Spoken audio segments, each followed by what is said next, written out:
আন্তর্জাতিক ক্রিকেটকে বিদায় বলে দিলেন মঈন আলী। বিশ্ব ক্রিকেটের অন্যতম সেরা অলরাউন্ডার বললে ভুল হবে না তাকে। বলছি ইংলিশ ক্রিকেটার মঈন আলীর কথা। তারকা এই অলরাউন্ডার রোববার ৮ সেপ্টেম্বর হঠাৎই পুরো আন্তর্জাতিক ক্রিকেটকে বিদায় বলে দিয়েছেন।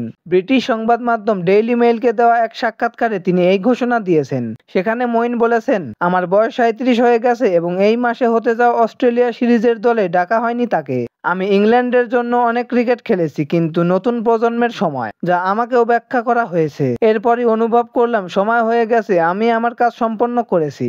তিনি আরো বলেন, আমি খুব গর্বিত।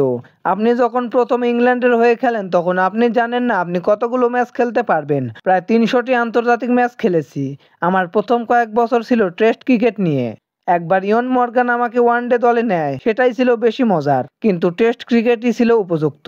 ইংল্যান্ডের মিডল অর্ডারের ভরসার অন্যতম প্রতীক ছিলেন মঈন আলী। টি-20তে ইনিংসের শেষ দিকে ব্যাটিংয়ে নেমে দ্রুত ২০ থেকে ৩০ রান তুলে সেরা ফিনিশার হিসেবেও পরিচিত হয়ে ওঠেন তিনি। তবে বর্তমান ম্যানেজমেন্ট তার এই অবদানকে গুরুত্ব না দেওয়ায় অভিমান করেছেন এই বাঁহাতি ব্যাটার। অভিমানের সুরে এই ক্রিকেটার বলেন, মানুষ খেলায় আপনার অবদান ভুলে যায়। এটি শুধু ২০ থেকে ৩০ রান হতে পারে, কিন্তু এটি গুরুত্বপূর্ণ ২০ থেকে ৩০ রান। আমার মতে এটি ম্যাচে অবদান রেখেছিল।